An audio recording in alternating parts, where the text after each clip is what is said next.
Welcome into the Players Table, brought to you by Hooters, the original wing joint since 1983. Casey Phillips here, joined by Emeka Egbuka. Emeka, thanks so much for being with us. No problem. Excited to be here. Yeah, and man, I'm going into a bye week after a division win. I think that it doesn't get better than that, and have a great record to boot with it. So what was just the vibes, the feeling after getting that win and the significance of it, especially, again, with it being division and going into the bye week? Yeah, I mean, the Saints are our division rivals, so that's something I'm new to learning about. I'm no stranger to rivalries. I'm part of one of, the biggest ones in college football. So, learning a little bit more about this rivalry and stuff like that has been cool. We were able to get that dub last night, so it felt very good. And, I'm also learning that these division games are worth not just one game, but more like 1.5 or two. So it definitely feels good going into a bye week, be able to get our bodies back and come back to finish off the rest of the season strong.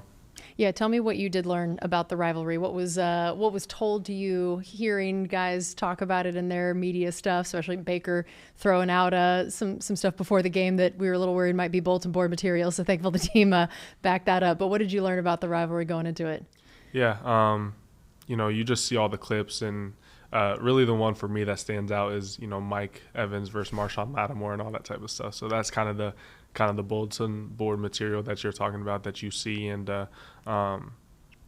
there's a mutual respect between all rivalries and stuff like that, but there's also that extra chippiness, that extra chirping, and it's just fun to be a part of. It's the peak of competitiveness.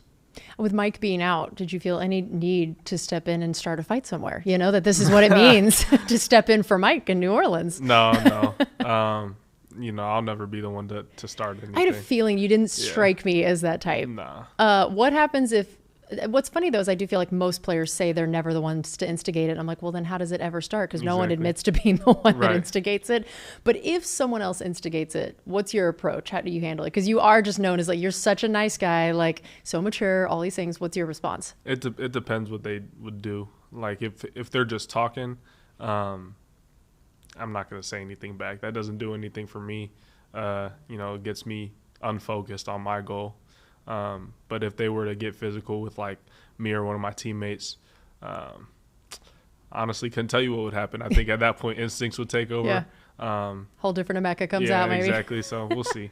So tell me about watching Anthony Nelson. I would love to know for you on the sideline, for the myriad of plays that he had that were incredible, but let's maybe start with that pick six. What went through your mind watching him do this?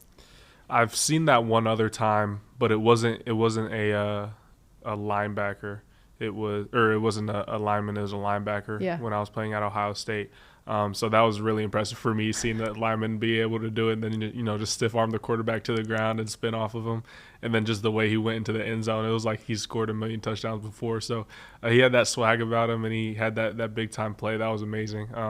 The energy on the sideline was insane. If it was a home game, I could only imagine how loud it would have been.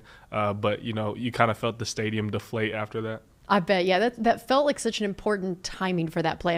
Look, you'll take that play anytime, any day against anybody, but it felt like the moment it happened was incredibly important. Could you feel a shift in just the overall vibes of the game and the team before and after that, and just the importance of when that happened? Yeah, absolutely. I think momentum changes are really big over the course of a football game. And, in that first quarter is a little bit back and forth. Obviously, you had the huge fumble earlier that, set us our offense up to be able to go get a drive and win some field position. But getting us on the board in that fashion just pumped, so much confidence into everybody, the defense, the offense, the coaching staff, and kind of just the whole tide of the game changed after that. We're talking to Emeka Egbuka. I know that offensively you guys got off to a little slower start than you would have liked to, and felt like then there was a bit of a shift for after halftime, especially that first drive after halftime felt like it clicked a lot better. So what did you guys feel like was happening early on, and then kind of that shift a bit of just some of the chemistry, some of the stuff going on with you guys, and knowing, of course, like every game this year, there have been so many injuries, which makes it, I'm sure, pretty challenging. But what specifically for this game felt like it wasn't going so well, but then was able to shift a bit? Yeah, the NFL is – it doesn't matter who you're playing. You can play any team and go out there and get beat up.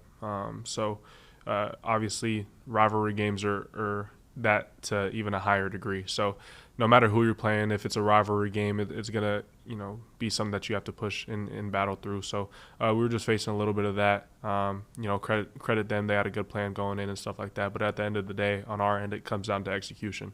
There's 11 people on the field at one given time, and if one person doesn't do their job, then the whole play can kind of break down. So I think it was just a little bit of my bad here, my bad there, not really all playing as a cohesive unit. So we got that cleaned up in halftime, and we were able to come out and have a better second half. Have you seen a difference in how you're getting covered, whether or not Mike is out there, whether or not Chris is out there? Both of them aren't out there. How much of a shift have you seen for you? Yeah. Yeah. I have seen a difference. The Detroit game especially, there was a lot of double coverage. Without getting too technical, like with football terms and all that type of stuff, just I'd have an outside leverage corner and then a safety waiting for me on the hash, or it'd be a cloud to my side, or the corner's inside leverage and the safety's rotating over the top. And it's probably the best compliment you could get. And then, after the game, the coaches from the other team run up to me and, they're like, yeah, I'm sorry we had to do that. And it's like, man, I just let me play football, you know what I mean? Yeah. But, it comes with it. That just opens up the door and gives opportunities to more guys. These have been the last 2 or 3 weeks have been some of Tez's best games. And I think, that attributes to that partially. So, it just opens the window and opportunity for more guys. And I think what people don't realize is how dangerous the other receivers in our room are. So, you can't do that too much.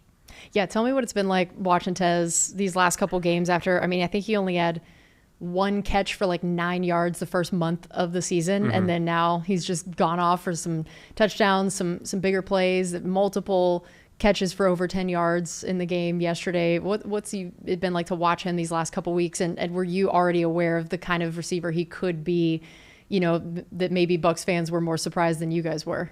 Yeah, I think, obviously the injury part of it is unfortunate, but getting that, experiential experience out there on the field kind of levels up your game and allows you to grow at a higher rate than you would, just getting reps in practice or doing any of that thing. So I think once the more Tez got his feet wet on that field and was able to kind of do his thing and trust his skills, the more electric he just became. And it's going to continue to go that way.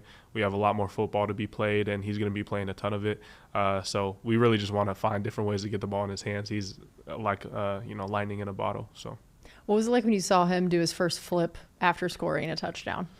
The first time I saw that was in the preseason.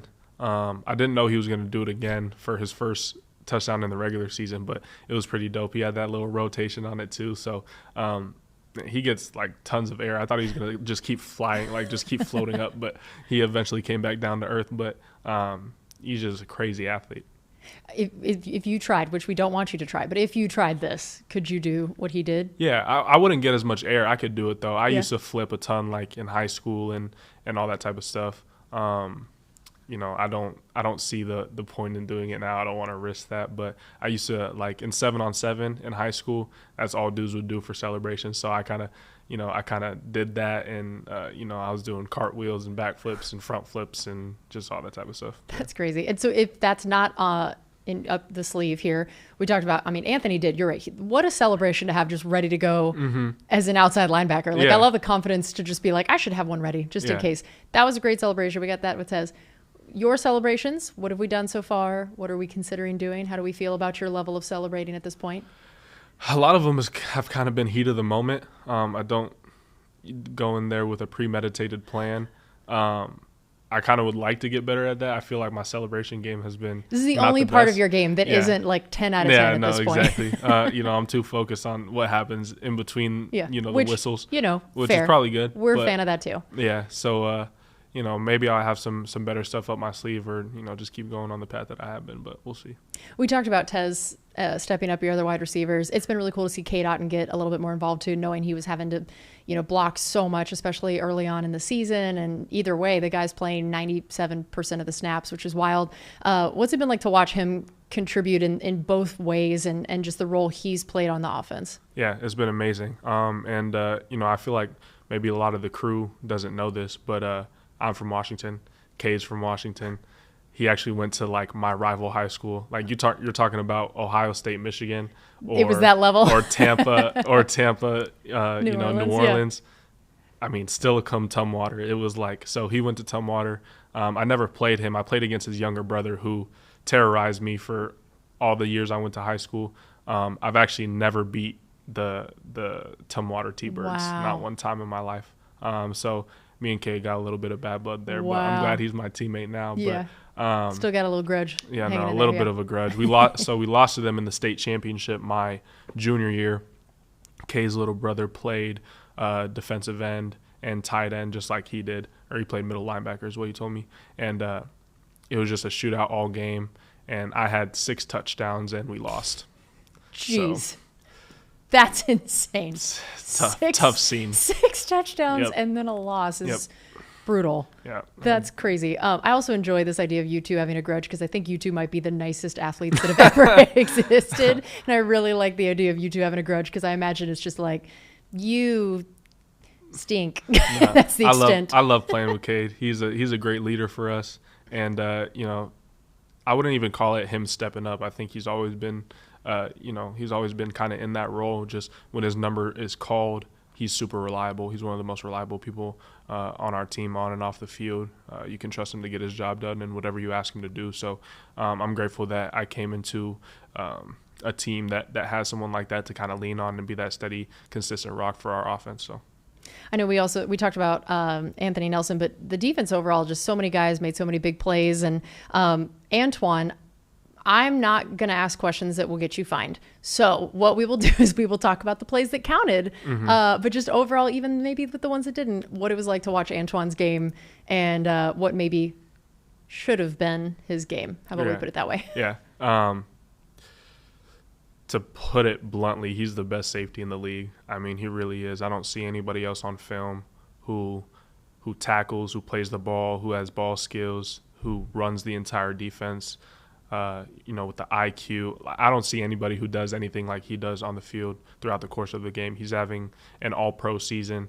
And, like you were talking about, that kind of those credentials would have been heightened even more last night if some of the calls would have went our way, but he is one of the best football players I've ever been around, genuinely. So I'm glad he's on our team. I like that. And Jamel, I got a forced fumble. I mean, this guy has helped create a takeaway in I think 4 of his last 5 games.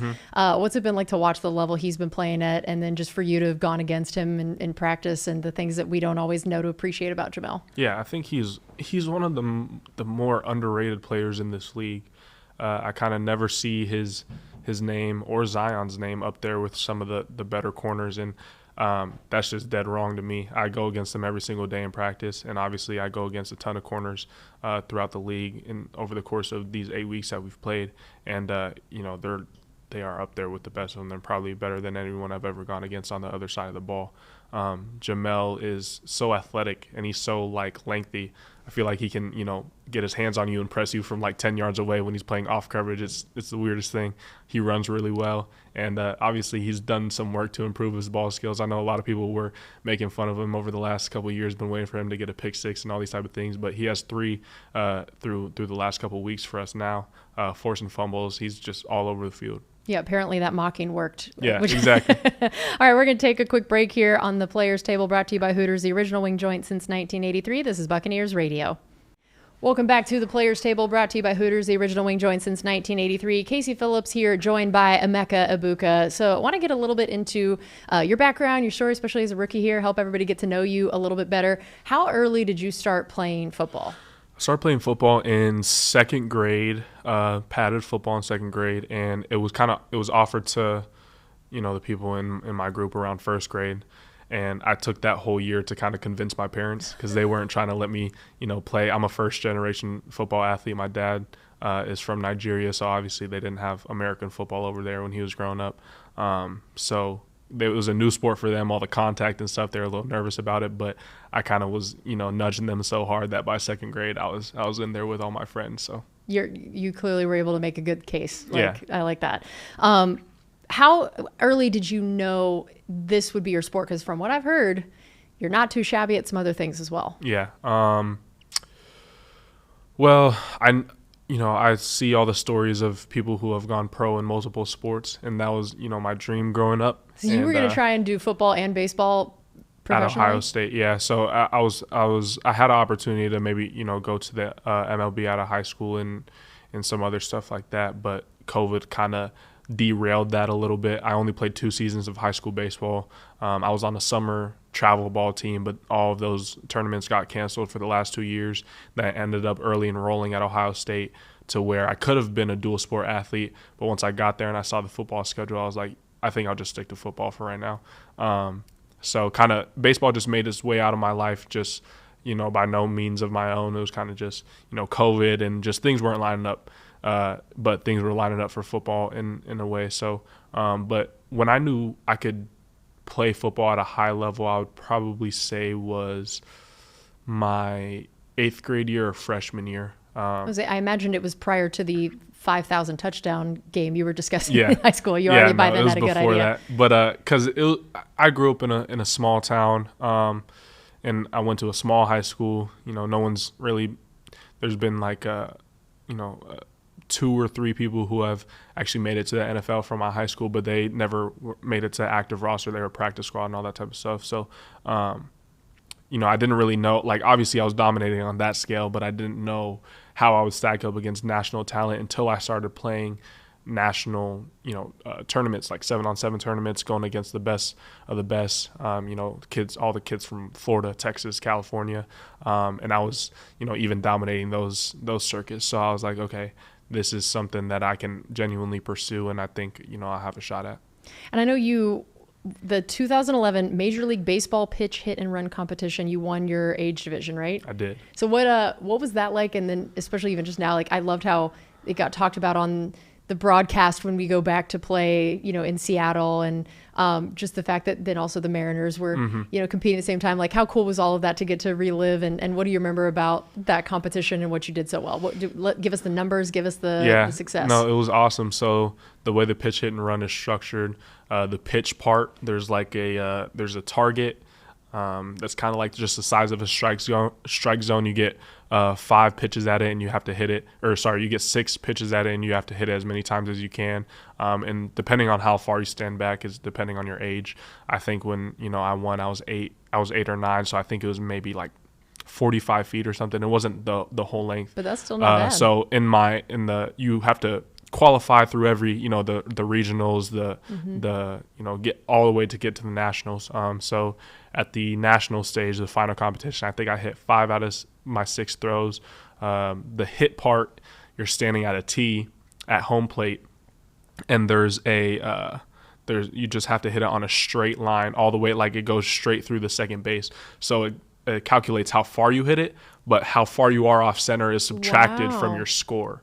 Interesting. So if you hit it 150 feet and it's 50 feet offline, you get 100 points. Got it. So I think I actually broke the record for my age group in the hit part. I hit it 185, and it was like right there, like it almost landed on the line.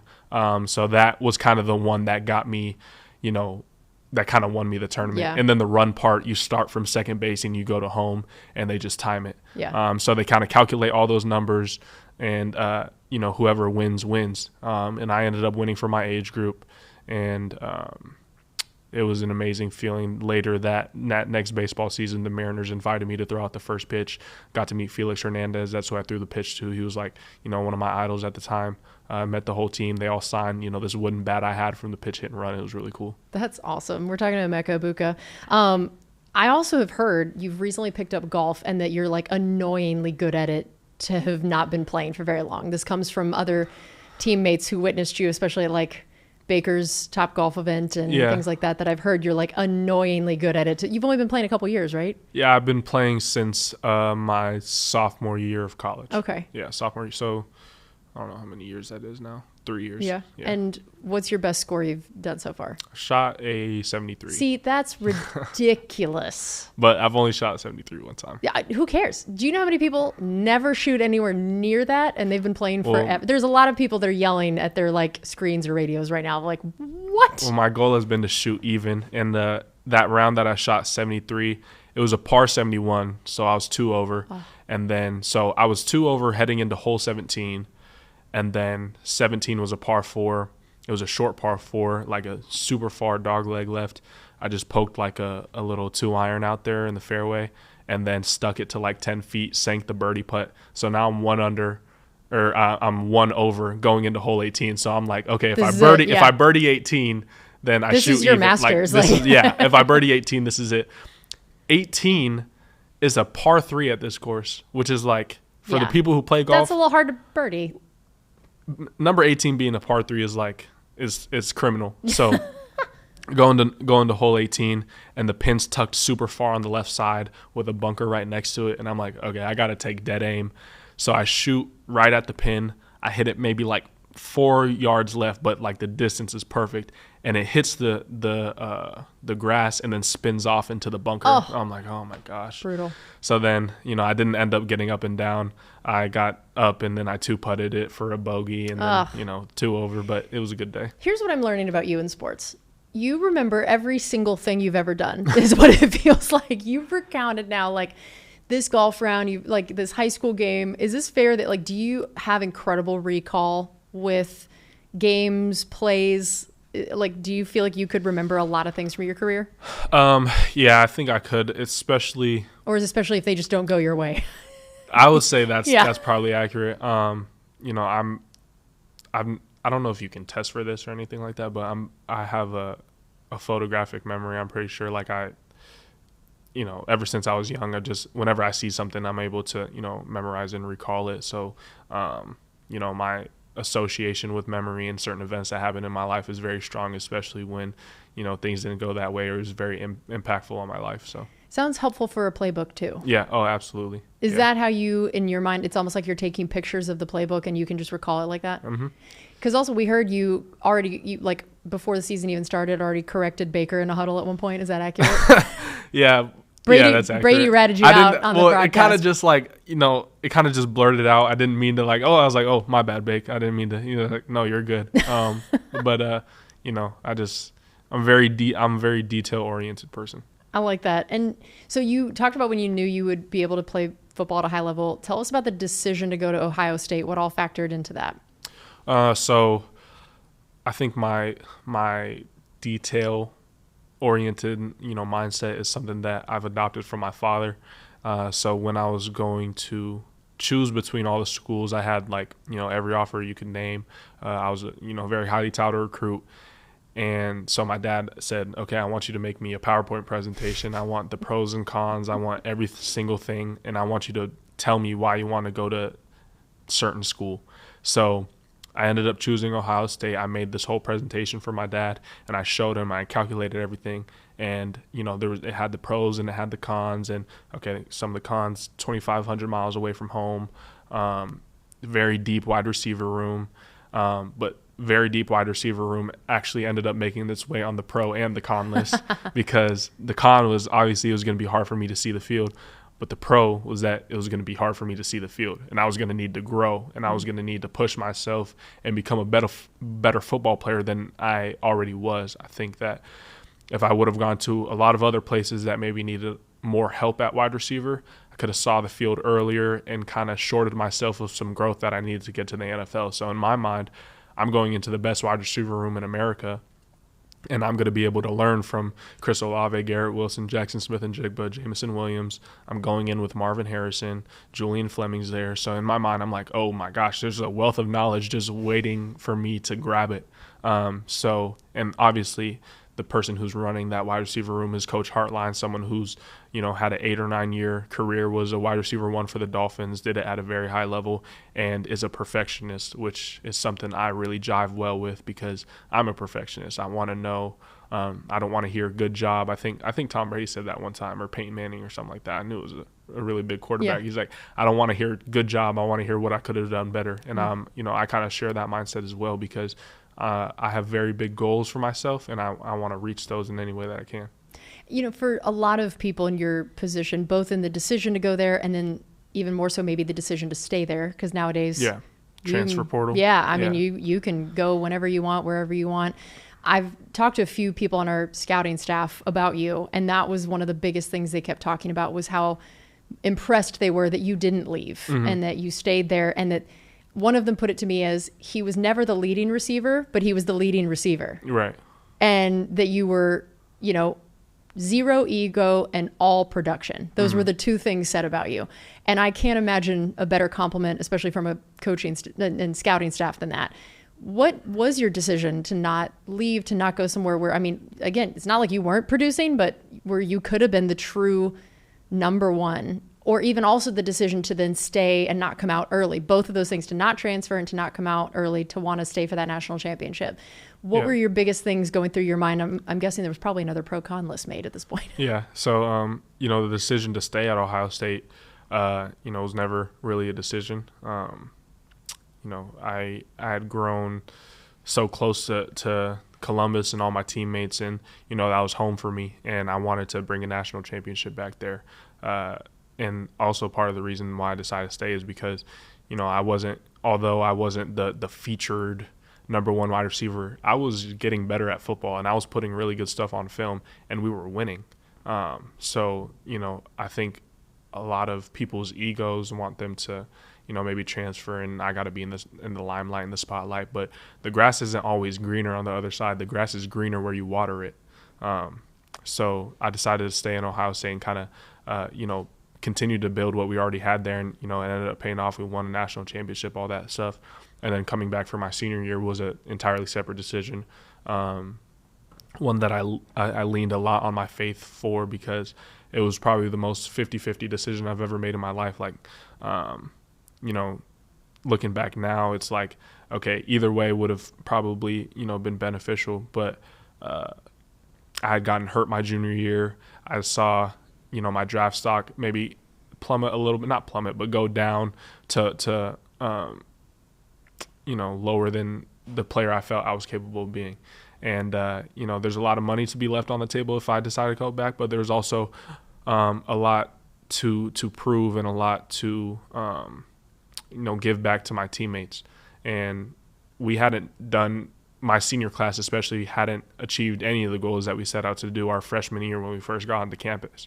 So it wasn't just me who decided to come back. It was me, it was Jack Sawyer, it was JT Tuimoloau, it was Travion Henderson, it was G. Scott, it was Cody Simon, it was Donovan Jackson, Tyleek Williams, everybody, Denzel Burke, everybody came back that year. So, we had a specific goal in mind, and then, lo and behold, we were able to achieve it.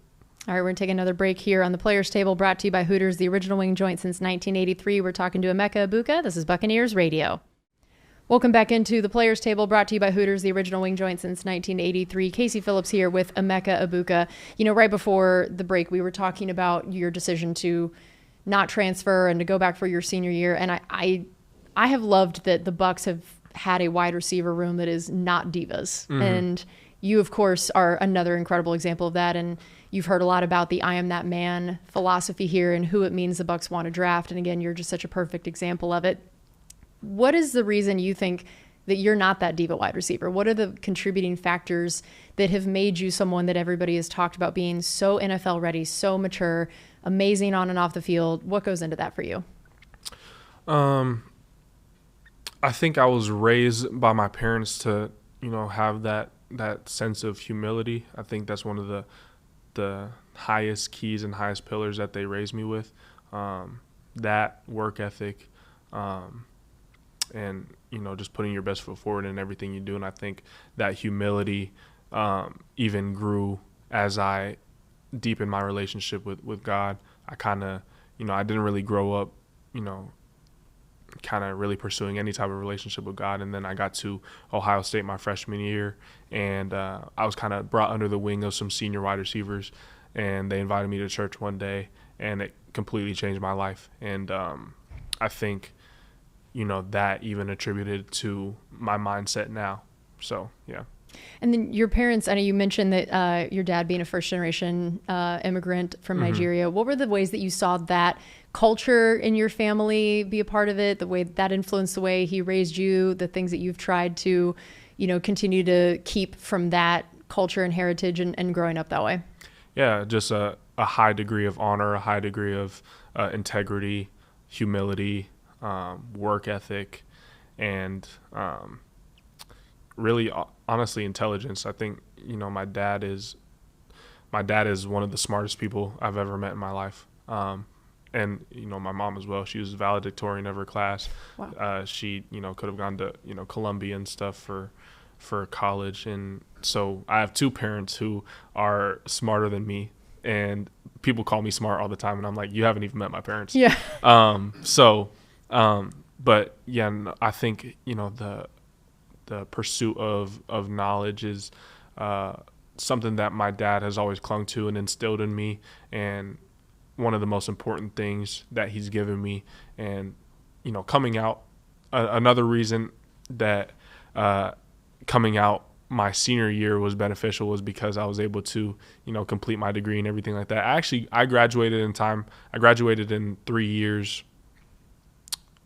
It was 3 or it was 2.5. I graduated fast because my dad said, you're not leaving college without a degree. Yeah. And so if you were going to leave early, you had to have a degree, I had to basically. do it, exactly. Oh, wow. So I expedited everything that I could to my junior year was tough. I was taking, all these credits, and it was like, it was my go get 'em year. Like, so that was a tough year for me. But, kind of all those values that he instilled in me since I was a little kid have, helped my life. So.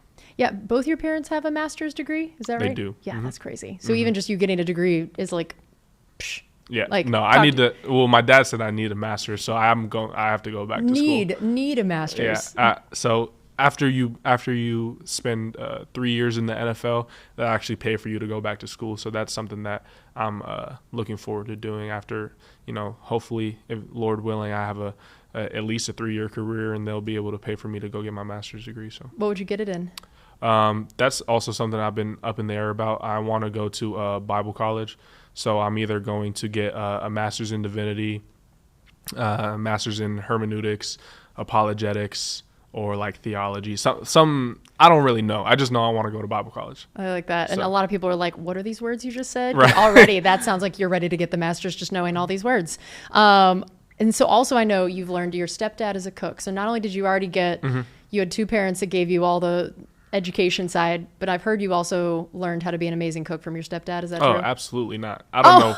I do not know where you heard that from. Good, but you haven't He's learned. good. No, I have not learned at all. And I always call him and I ask him for tips because I always butcher everything that I try to cook. So I kind of leave that up to him. The photographic memory doesn't work on the cookbook? Not at all. Not at all. It has limits. I follow, TikTok recipes and stuff like that to try to even make anything appetizing. Like I know how to cook some things, but it's just not something I'm passionate about. I'll spend an hour or two making a meal, and I'm a really fast eater. So, and so in 5 minutes it's gone. 5 minutes is gone, and now I'm left with a stack of dishes, and it's like, all right, maybe I'll just order Uber Eats or something like that. So. That's crazy. Yeah. So we're talking to Emeka Egbuka. So we heard what your master's would be in. Is this also related to, if I just asked you, if football had not been a thing, what do you think you'd be doing? Baseball. Oh, okay. Well, that's fair. If sports had not been a thing, what would we have done? That's a good question. My dad is a civil engineer for the Department of Defense, so I've seen a lot of cool things. He's taken me to a lot of his sites, and to be able to see how kind of just like the blueprints and the plans for how something is going to be built. So like architecture has always fascinated me. Engineering has always fascinated me. But I also do have like a creative side, because something I am very passionate about outside of like football, like outside of sports, is like fiction media. So I love books, I love movies, I love TV shows, I love video games, like all that type of stuff, because I like that imaginatory world, like that you can create. Idea, exactly, all that type of stuff. So like maybe, I don't even know, being a film director or like a movie critic or something like that. Yeah. That's pretty cool. How about, so then what do you remember about the draft process itself? You come out of college, you finally declare. How early did you have an idea you might become a Buccaneer? What was the whole process, and when did you have an idea that they were pretty into you and wanting to draft you? When no one else seemed to expect this. Everybody just assumed they were going to go defense. And then, so you were kind of one of the fun surprises, I think, for a lot of outside fans. Yeah, no, very surprising for me as well. I had no idea. I really didn't. I met with them one time in Indianapolis for the combine, and I had a formal interview with them. But I didn't even think much of it. You have formal interviews with everybody at the combine, and you talk to everybody. So it was not something I thought of too much. And then the draft rolls around, and I'm in Seattle with my whole friends and family. If you guys go on like my social media and look at the video I posted, there's like over 100 people there. Like, it was an insane draft party. So many people came. So I'm sitting there on draft day, and I have a pretty good idea of where I'm going. Like, my agent gave me like that 12 to like 25 range. Mm-hmm. So I'm like, okay, I'll probably be a day one. There's a chance I go into day two, but probably be a day one guy. So I'm renting there with my phone ready. I didn't eat the entire day because I was so nervous. Like, I got drafted at 10:30 Eastern Standard Time, 7:30 Pacific Standard Time. Thank goodness you were on the West Coast. Yeah, exactly. It would have been worse. I didn't eat the entire day. Like, I was just so nervous. I couldn't, because I knew if I ate, I couldn't hold the food down. I was like, oh my gosh, like, this is life changing. And then pick number 18 rolls around, and it's the Seattle Seahawks. Oh. And while the Seattle Seahawks are on the board, my phone starts ringing. So I'm like, oh my gosh, no way. Did I just get drafted to my home team? So I answered the phone, and I'm like, there's no way. Like, they have Jackson Smith and Jigba. I don't think they traded DK at the time yet. So I'm like, there's no way they're drafting me. And then I answer it, and then as soon as I answer the phone, I see Tampa come up on the board, pick 19. I'm like, oh, okay, it's Tampa. So then I answer, it's Jason, and then I talk to Coach Bowles, and I'm like, oh snap, I'm gonna be so hot. Like, that was my first thought. I'm gonna be sweating. I was like, training nonstop. Camp is gonna be tough, but no, I was ready for it. I love that was your first thought. Yeah, it's a very wise first thought. Yeah, so no, it was super exciting. My dad starts going crazy. My mom's like escorting people. She's like getting people in order, like making sure that no one messes up the moment and gets out of the shot. They hand me my hat. I go sit down with all my family. My dad's yelling. Everyone's going crazy. So it was a surreal feeling, honestly. I catch myself just like thinking about it sometimes when I'm just like laying in bed, or I'm just, driving home, and I just like, I can't stop smiling. Like, it was an amazing feeling. It's something that you work so hard for your entire life. And just to see everything that I've gone through my entire life, and, all the work that I've put in, and just how faithful God has been in my journey, whether I went first round or didn't go first round, like, it was just, I was just super grateful. We're talking to Emeka Egbuka. And so then I felt like I mean, this is my 11th season covering the Bucs, and I don't remember hearing another rookie get talked about the way you were, in terms of how hyped they were about you, the expectations, both on and off the field, of just the way you were praised for your character, and all of us have, and just the way they expected you to be able to come in and contribute so quickly, that I was kind of like, oh man, like, these are some high expectations for this poor kid. Like, is he going to be able, even if he plays really well, is that going to live up to the hype? And then I felt like you even blew those expectations out of the water with the way you played. I mean, you're leading rookies in receiving yards and receiving touchdowns, and you already have the 7th most receiving yards in Bucs history by a rookie, and you're halfway through the season. Mm-hmm. How do you feel like you were able to be so ready to produce at this level, and just what it was like for you to hear those expectations? I'm sure you did hear them as much as you try to block out the noise, mm-hmm. and to be able to not only fulfill them, but exceed them. Yeah, I mean, there's only so much you can do to, block out the noise. Like you're saying, you hear all these things from, different sources, and social media is just flooded on your phone when you're going through something like this. And it can be a lot to deal with, and a lot that goes into your head, and you just want to meet those expectations as badly as you can. But at the end of the day, I had to realize and stay within myself and be like, okay, my value does not come from sports. Whether I meet these expectations, whether I blow them out the water, none of that matters. I know my value is placed in God and God alone. So that was really my peace and my assurance, resting that it allowed me to be able to go out there and just play free and play, with the gifts and the talents and the abilities that he's given me. I think another reason that is attributed to my success is going into a program or a team that genuinely believes in you. I think that a lot of people thought in the first round we were going defense, and for good reason. We have a lot of talented offensive players. We got Baker, we got Chris and Mike and Jalen McMillan, Sterling Shepard. Our line is stacked, and we got Bucky Irving. It's like, okay, our offense is good. But I think the fact that they drafted me shows that I was their guy. I was the one they were looking at.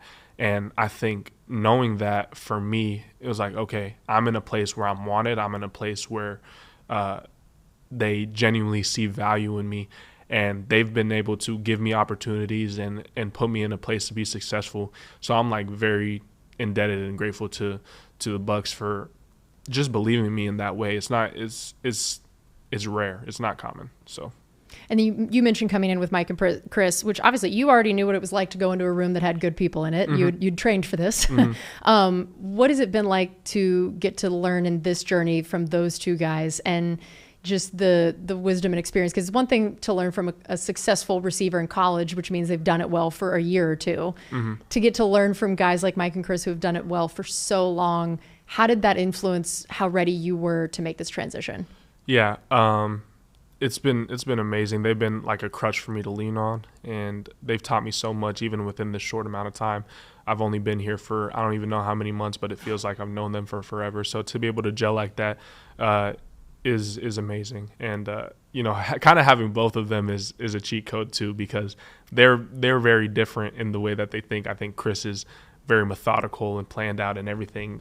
Chris is you. He's a little more wired my way. And Mike, whenever I ask Mike for advice or like something, and sometimes he'll give me a genuine answer, but other times he'll just be like, dude, like, you're Emeka Egbuka, just go out there and ball. Like, because that's how Mike is. Yeah, so I'm like, I'm Mike Evans. I can just do it. Okay. Like, it just gives me so much confidence. Like, he believes in me, and just fills me with so much like, okay, bet I'm gonna go do this. Yeah. So kind of having both sides of that is like it's just a cheat code. It's winning. 100%. And everybody compared you to Chris, both in terms of, like you said, how y'all are wired, mm-hmm. the maturity level, the way you came in, even some of how you guys play. Mm-hmm. And I loved the photo. I don't know if you ever saw it, that got taken when you were going down, like making this huge play, and Chris was on the sideline screaming for you. Yeah. It's one of my favorite photos ever.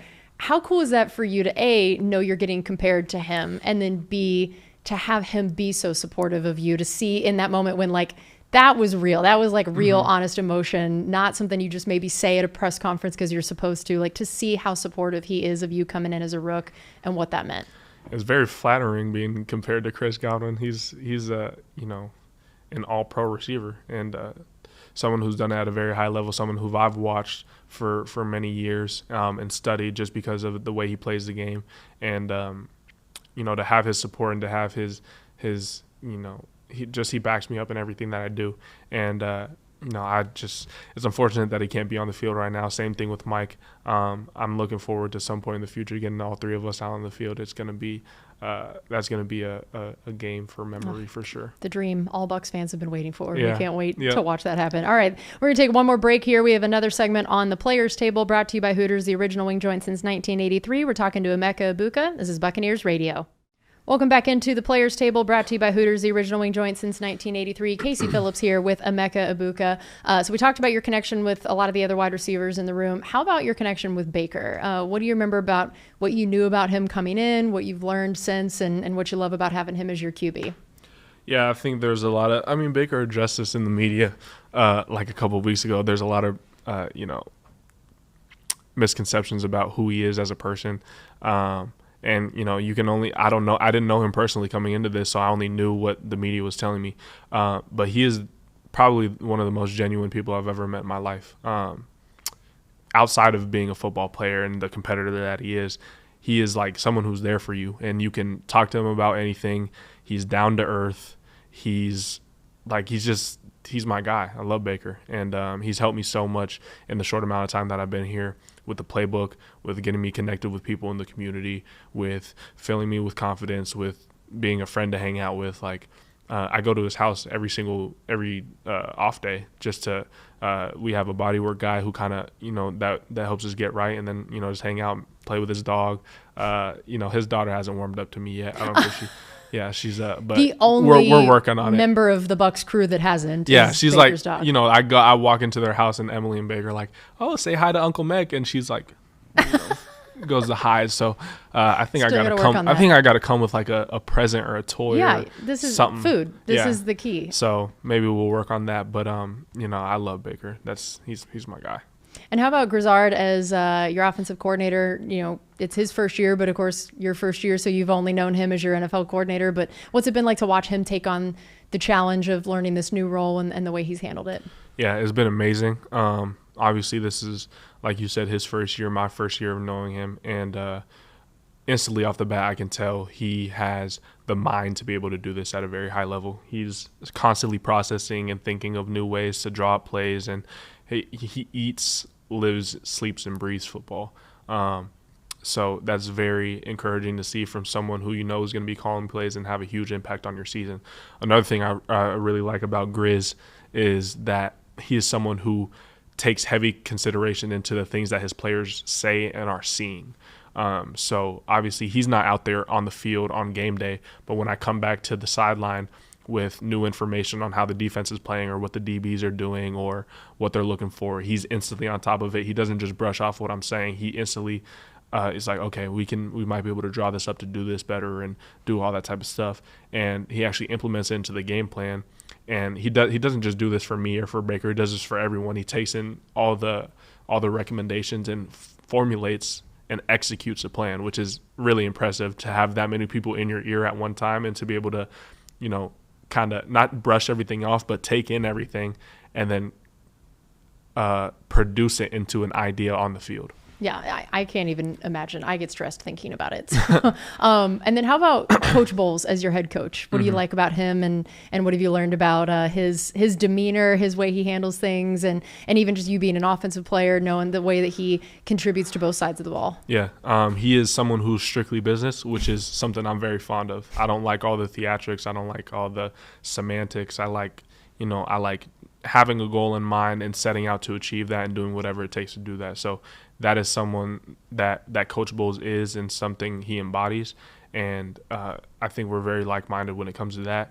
And but he also has fun while doing it too. So, you know, I think if you just look at a still picture of him or his face, you'd think he's overly serious, and he can be very serious in some moments. But at the end of the day, he's able to level and be, you know, like level with his players, and everyone has a relationship with Coach Bowles where we're able to, you know, go back and forth, but also know what we're here to do. We're talking to Emeka Egbuka. We talked about the fact that you knew Cade from back in high school in Washington, but there's also a lot of guys that went to Washington. Like, it's crazy to be as far away practically from there as you can be in the NFL, minus the Dolphins, and to have collected so many people with Washington ties. What was that like for you to come here and already have those people? And also, were they helpful on that heat front you were a little worried about? Oh yeah, it was good to be able to learn about. Obviously, you got Cade, and you got Jalen, who's from Fresno, but you know went to UW. Devin Culp from Spokane. I haven't spent too much time in Spokane. It's a little out the way from where I'm from, but obviously still Washington native. And then Vita went to UW as well. So a large pipeline of UW to Tampa Bay Buccaneers, which is pretty cool. And just having that people from my hometown to be able to relate to and talk with, and they give me bits and pieces and advice and stuff like that, definitely made the transition a little easier. How did you handle heat in the training camp, and do you feel like now you're adjusted, you're ready, or? It was the roughest in rookie minicamp. Oh yeah. After that though, I think I think they say it takes like 30 days to adjust to a climate. So I definitely felt that those first 30 days were tough. But I do feel like I've acclimatized to the weather here, and obviously it's cooling down now, but it just turns into an advantage for us early in the year. Those home games where it's really hot, you can smoke teams out sometimes, and having the ability to resist fatigue and to push through and to strain is something that I've learned and something that's helped me to even take my game to the next level. So you are, as you've mentioned, you're very like on your P's and Q's. You're all about business. You got your pros and cons list. What makes you laugh? What makes you like, what do we get the silly version of Emeka? What are we doing in our free time that brings out another side of you? Sterling Shepard and Tez Johnson make me laugh. That's why. That's fair. I try to be so serious all the time, but in the wide receiver meetings, oh my gosh, is the funniest thing ever. And, we get our stuff done, obviously, but we have a good time. And I'm always like, they always blame me because I'm always the first one to laugh when something happens. Because I just look at their face and I see their reaction and I just can't. It's just the funniest thing. So you're kind of ratting them out by the fact that you can't not laugh at what they're doing. I think I think that's what they kind of chalk it up as. But being in the room with those guys is just the funniest thing. And we have a hilarious locker room. And the rookies had to dress for Halloween this last game, it looked like. What did we think about everybody's costumes? How was that? How did that all come about? Yeah, I thought they did well. I think at first everyone thought, Levante and all the older people were kidding. And then, once it got down to Friday, the day before we're traveling, they're like, all right, what are you guys wearing? And some people were like, oh, wait, we're really doing this. So I think a lot of people went to Party City that day and just grabbed some stuff. But, we did well. Yeah. And for you, Halloween, best and worst costumes you've ever gotten to wear? I don't have a worst, I don't think. Not that I can think of. Killing Halloween every year. The one that I always say when I get asked this question is Urkel. I was Urkel for, I want to say I was 12 or something like that. That's pretty great. In middle school. Now, here's my theory. I wish now we had a game this weekend that you could dress as Urkel when you show up to the game and then leave as Stefan. After you play really well. I feel like that's the peak costume is you do the transition. No, that somewhere. would be good. Yeah, no, I had the whole suspenders and the glass, everything. So that's pretty funny. All right, best and worst Halloween candy. Depends. So I have a really big sweet tooth. That's one of the areas in my life where I struggle with discipline a lot.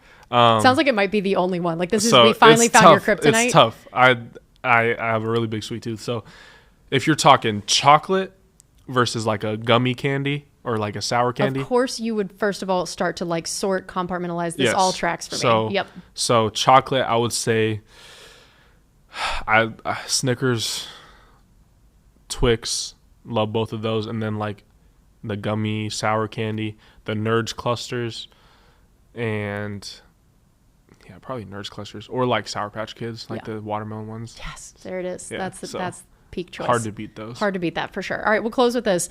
For you, goals for yourself, for your NFL career, individual team, as you start out, because you strike me as someone that has thought about this and planned this out. What are those plans looking like? Yeah, I have. That was something that I spent a lot of time thinking about when I was younger. And once again, I think, my mindset on it kind of changed the more, I stepped down my faith and, started learning about the character of Jesus, and he started making an impact on my life.